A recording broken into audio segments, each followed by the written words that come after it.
You've finished a book. Do you feel proud? Do you feel like your life's work is finally culminated? Your story told? Your hard work's over? No, it isn't. You should have been marketing this entire time. Get ready to be taken advantage of, rejected, criticized, deceived. The world is a billowing dumpster fire, and you are but a starving raccoon. Why do you do this to yourself? Attack on table.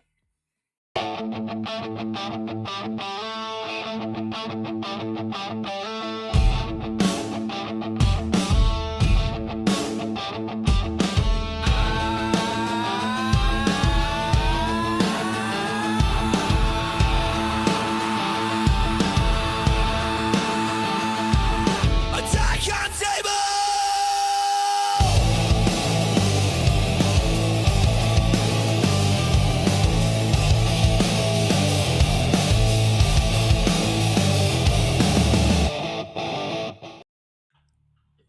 Okay, Ryan, what are we talking about this week? We're talking about publishing, about doing There's everything. no reason to after- shout. Well, it is. It is a reason to shout. If you know anything about the game, you know you got to be loud. No, you got to don't. be proud. You got to be ready. We're talking about publishing. We're talking about everything you got to do after you've done the thing that you need to do. Yep. Honestly, the crappiest part of being a first-time writer, who I'm assuming is the type of person who's stumbling across these videos, is you think the hard part's over, and bless your heart. No, this is where the slog begins.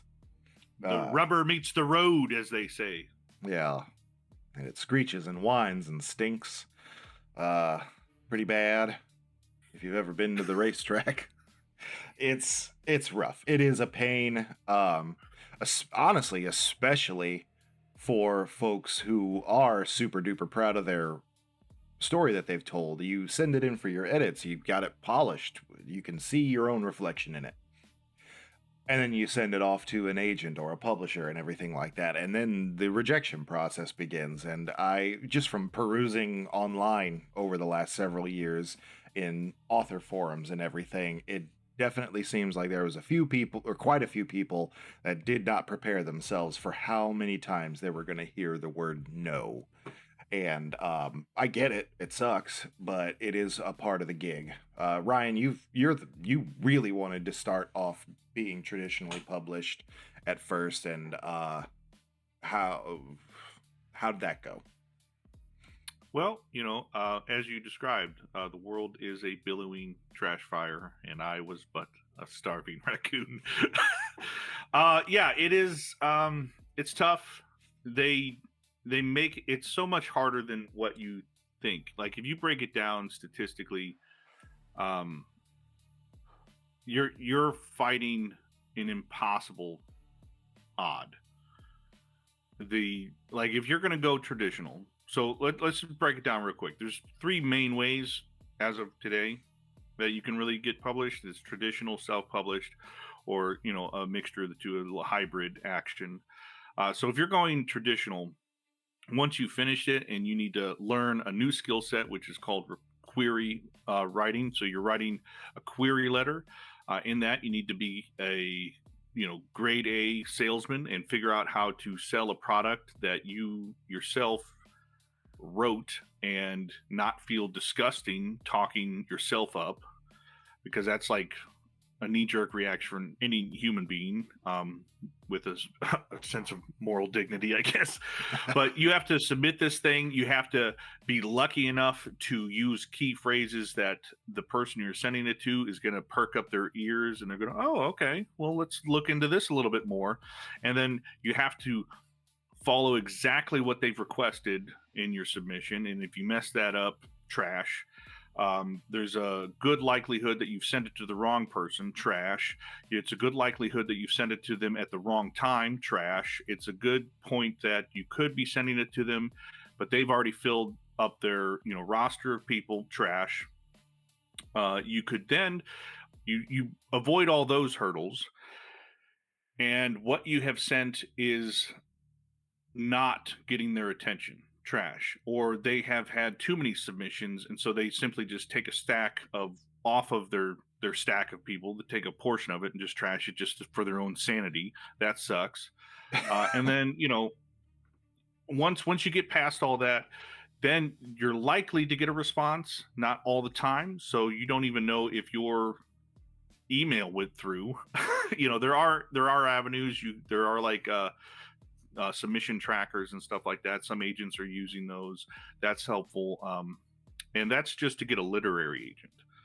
There are other avenues you could be submitting directly to a publisher. It is a nearly endless cycle of try, rejected, cry, try again, rejected, re-edit because something must be wrong with it, then try, then cry, then try, then cry, and inevitably self-publish.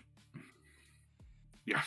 That's coming from a little bit of a place of spite there, but it isn't And the you have only more option. experience self-publishing than I. So you want to kind of take us through like what you had to do self-publishing? Yes, you cry happy tears when you've uh, when you feel like you've finished it. The a good thing to do is to edit with the same fervor that you would if you were trying to get traditionally published. But once you feel it is, in your words, beyond reproach, that's just when you have to figure out which publishing methodology works best for you. Are you better off on KDP, Ingram Sparks, going with making your own publishing company is apparently something that people are starting to do, which I am extremely interested in. That I think it's an interesting way to kind of bypass the system, but I don't know enough about it yet. But it's a good way to get your book on the fast track to being in people's hands. It has its own drawbacks, including, unfortunately, a reputation for, your book may be a diamond, but it is under a very large pile of mud. And that is true and unfair, but it is what it is. And that is something you have to accept if you are going to be self-publishing. And then the last option that is worth any kind of salt is hybrid. And it seems like hybrid publishers kind of come in a big old variety bag. You can get ones that will take your money and do the work for getting you published and everything as if they were traditional, just with, your wallet weighing significantly less. But how much they do for you depends on the publisher. It kind of seems like what I've heard from folks that I've talked to that have done hybrid publishing. One thing that is important though is that there are happy customers of hybrid publishers, and so there are good ones out there. They're not all vanity publishers. They're not all scams. There's just a certain amount of bitter people out there who think that nobody should ever have to pay to get their book made and into people's hands. And if that is the way that you think, then you're not wrong, but it is a way around the slog and the 6-hour long trash pile that Ryan just got done describing. Well, I mean, that's something like the thing is, and we're going to get into the next part after you've kind of decided what avenue you're going to take, because there are steps after that, which is tragic and sad. But hybrid, it's a method, but it's also got its own bag of nonsense you have to sort through. I mean, it all does. So if you're self-publishing, you got to do everything. You got to do cover art, all that stuff. If you're doing traditional, they do a lot of that stuff, but you are still really like held responsible for the marketing and stuff like that. Yep. But a lot of those other problems are kind of aided with, cover art and so on and so forth.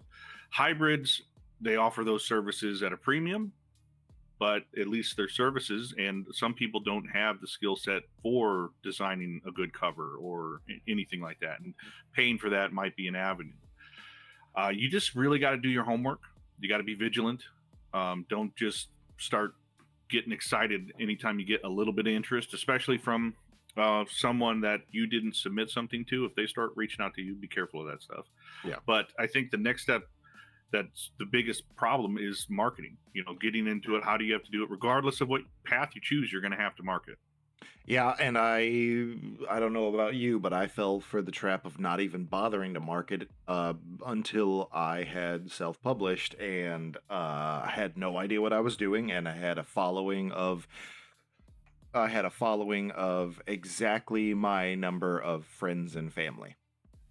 And Yeah, you have to start in advance. I yeah. didn't do like the common is 6 to 12. I didn't start that far in advance. I think I was maybe a month or two. I started promoting. If you're working on your first draft, you should have some sort of presence online, because even if you are going to go traditional, there's a good chance that agents are going to look, and publishers too, I'm sorry, they're going to look at what your online following looks like, because somebody who's present and available online and has people paying attention to them, that's going to tell a publisher, oh, this person will be able to sell the book we make for them. And then they can make their money back from all the money that they're not charging you for to get your book created and distributable. So I don't know if I even agree with the 6 to 12 months. I think that you need to start marketing the second you decide you're going to be an author. You change whatever details on your Facebook page or your Threads account or Instagram, whatever the heck you use. It's all got to be geared towards some element of you making sure people are aware that you're putting a story together, and you try to figure out a way to make yourself distinct any which way you can. I think a better way to clarify that isn't you shouldn't be marketing a book that doesn't exist, but you should be prepping to market well in advance. You should be marketing yourself before there is a product. People should know that they can expect books to come from you. And consistency. Yeah, be present, be consistent. A lot of people stumble into into promoting themselves, and they're just like, well, I'll just shoot something out once a month. It's not enough. No. You got to be engaged. You have to be active. You got to be commenting on people's things. You got to be showing that you have an engagement with yourself and your audience. Throwing out questions, answer. It's a whole thing. It's exhausting. It's also trial and error. Yeah, and Sean and I are not, as much as we are on this podcast being very exuberant people, we aren't that. We don't do that naturally. We're not in that sphere. We're forcing ourselves to be, for the sake of the show, for the sake of our community. But naturally, it's not something we just fall into. So it's hard. It's exhausting. Yeah. But I think we kind of hit that as much as we could. I feel like we should get into common advice. Well, yeah. I mean, invest in tissues. If you're going to try to get published traditionally, really, if you're going to get published at all, the only right thing to do is pay for editing. Like, get somebody, or if you're not going to pay, at least find somebody who is willing to do it for you, that is not emotionally invested in your story or you. I'm a big proponent of that. There needs to be that detachment from somebody knowing who you are as a person and how you talk and how you think, so that they can appropriately distinguish whether or not you are saying what you are trying to say with your story. And you can only really get that from somebody you don't know. I'm of that belief anyway. And I would advise, when you're, this is all for traditional stuff, when you're writing query letters, do your homework as best as you can. There is a subtle science to it. If I could equate it to really anything. So like, you have baking and you have cooking. Baking, there is a very particular reason why you do a set of things. It's instructional. It's step by step. It's do it like this. That is not query writing. Query writing is cooking. It's knowing the tools at your disposal, knowing what you need to achieve, and having the mastery and creativity of making it something unique and exciting for whoever is reading it. Do not cookie cutter it if you can help it. Learn to master a skill set about bragging without it coming across as egotistical or bragging. You're selling in a short amount of time, you're selling your book and yourself, because for whatever reason, literary agents have difficulty discerning the difference between an exciting writer and an exciting story. So they both have to be interesting things. And so figure out a way to talk about yourself that's interesting and not braggadocious. Make it short, make it concise. As you can tell, it's a skill set I suck at. Can't I can't wrap up a thought very quickly. And get tough skin.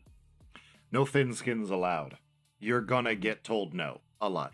You're gonna get told no matter what. There are gonna be people that you think would buy your book just to give you the support or whatever, but they'll say that's not my thing, and they won't want to spend their money, and that's fine. You have to get over that.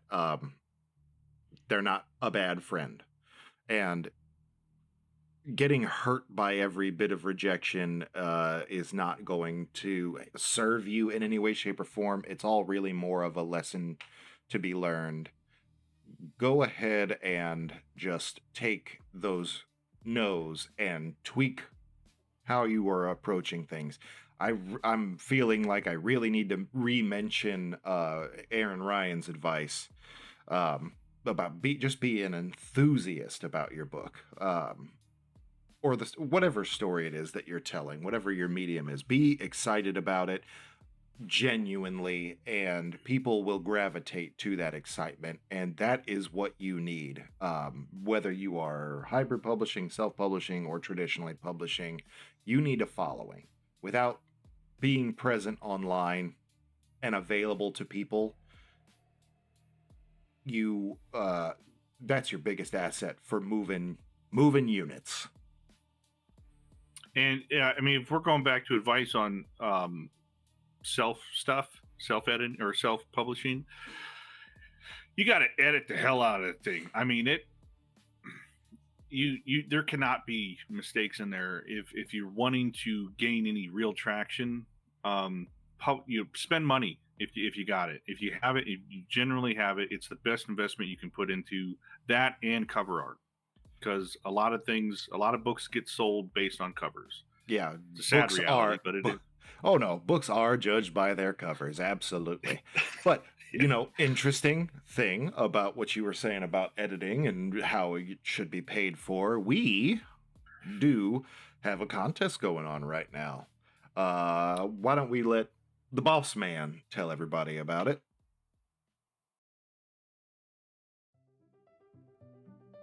Greetings, scribbles and scratches. I am positively spellbound to announce my incredible contest. A free writing competition designed to reward those daring few who are striving to stride the hard road to publication. Yes, free I say.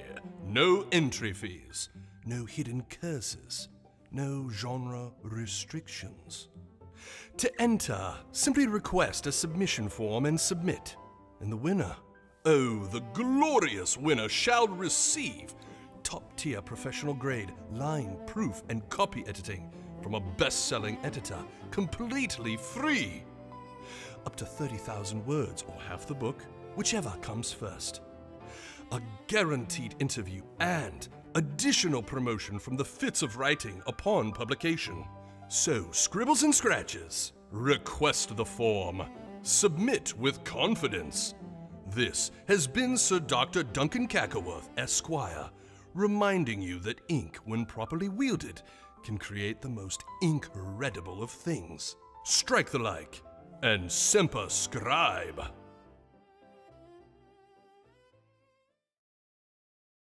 Yeah, just to remind everyone, it's a free contest to enter. We're trying to help our community and provide some free service on that end, at least partially, Yep. to kind of open up the conversation between you and a best-selling editor, Kimberly Huther. So please, submit, and I think we should get back to the show. I think we should get back to the show. Oh, No, yeah. when Ryan says best-selling editor, what he means is editor of bestsellers. Kimberly Huther has a very, very wide range of experience with different genres and has worked with a lot of people who have seen a lot of success. So she obviously what she does works, and 30,000 words or half the book is coming to you free if you win the contest. The winner will be announced at the end of September. Back And half to the you, book could Ryan. make half the book could make a giant difference in your success. So, please submit sooner rather than later. Sean and I are reading them in real time. Yep. I do want to talk about hybrids. Yeah. We kind of glanced at it a little bit. I do want to do your research, not just in hybrids in general. If you have one that's like that you're interested in, look up that company specifically. Yep. Looking how they do things, looking successes, failures, because some people, they pay for a thing and then they don't get what they felt like they were going to get out of it, and therefore they feel like they got cheated. That's not necessarily always true. Yeah. Sometimes things just don't work out your way. Yeah, but on the other side of that coin, though, hybrid publishing is where vanity presses and scammers hide. That will take your money and not give you any of the things that they promised you, or have some way of just picking you over, and just the return on investment is zilch point, and you don't want to. You don't want to fall victim to that at all by any means. So if you are thinking of going that route, I would suggest you find other authors that have used them and maybe see if you can't reach out to them and make sure that they're happy with what they've done. Most authors are dying to get some engagement from, anybody that is either a potential reader or someone in their sphere. We've talked to a ton of people, and most all of them have been pretty awesome. So reach out; they'd be happy to answer your questions in most cases, and if they're happy with their hybrid publisher, recommend them to you as well. And if you are a hybrid publisher, reach out to us. We'd love to talk to you. We'd love to have you on the show. Kind of talk about your business and how your company works and stuff like that. I think bringing more awareness is a good idea. Or if you're a traditional publisher, over that, I'll shill for that. Come on over. Tell us what it is about, why it's so hard to get to work with you. And why is Gamora, if you're a literary agent and would love to discuss that stuff, we'd love to have you on too. Again, just enough more shilling exposure for guests. Yeah, the more the better. Yeah. But, obviously, if you're going to do the hybrid publishing thing, you got to have the money for it. And that's going to be a part of your research. Honestly, if you're going hybrid publishing, having the research done is going to be just as important as having a following. And one thing you can't expect any of these options to do for you, be it self, traditional, or hybrid, do not expect for them to market to you. Traditional and hybrid publishers may be able to get you on bookshelves in a way that Amazon probably won't. But if nobody knows your book exists, they're not going to bother. So you do need to have that following. You need to gather it up as much as you can. And the best way to do that is, just speaking from experience, being consistent, being active in both the writer and the reader community. People got to know who you are to the biggest extent. Find your way onto the Fitz of Writing podcast. It is the best way to promote your stuff. The bee's knees and the cat's pajamas. Yeah, I think we could talk about this forever. We do have a Dear Duncan I'd love to discuss real quick. Oh, all right.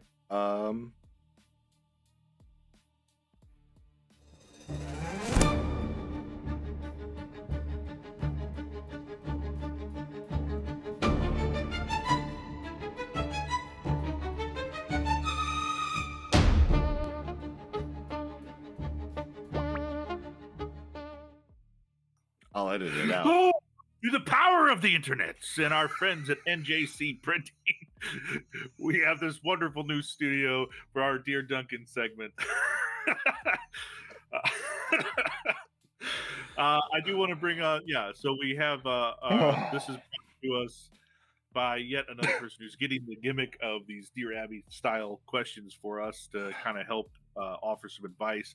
This comes to us from the Jamesiest James, the Jameis James. I don't know how to really read that the Jameriest James. Yeah, the Jameriest James. Dear Duncan, I sit down to write and nothing happens. I do not feel blocked exactly, just blank, like my brain refuses to engage once the document is open. If I step away, ideas come back immediately, but the moment I try to capture them, they disappear. Is this writer's block, avoidance, or a sign that I am approaching the work wrong? The Jamesiest James. You're blocked. I don't know. I mean, it doesn't sound like blockage. It sounds like avoidance. It sounds like you're. If he doesn't know you're why, not wanting to start. If he doesn't know why he can't write, then he's blocked. But I would say that maybe your ideas and your story shouldn't go down on a Google Doc or a Word document or anything like that at this point. Then, if you're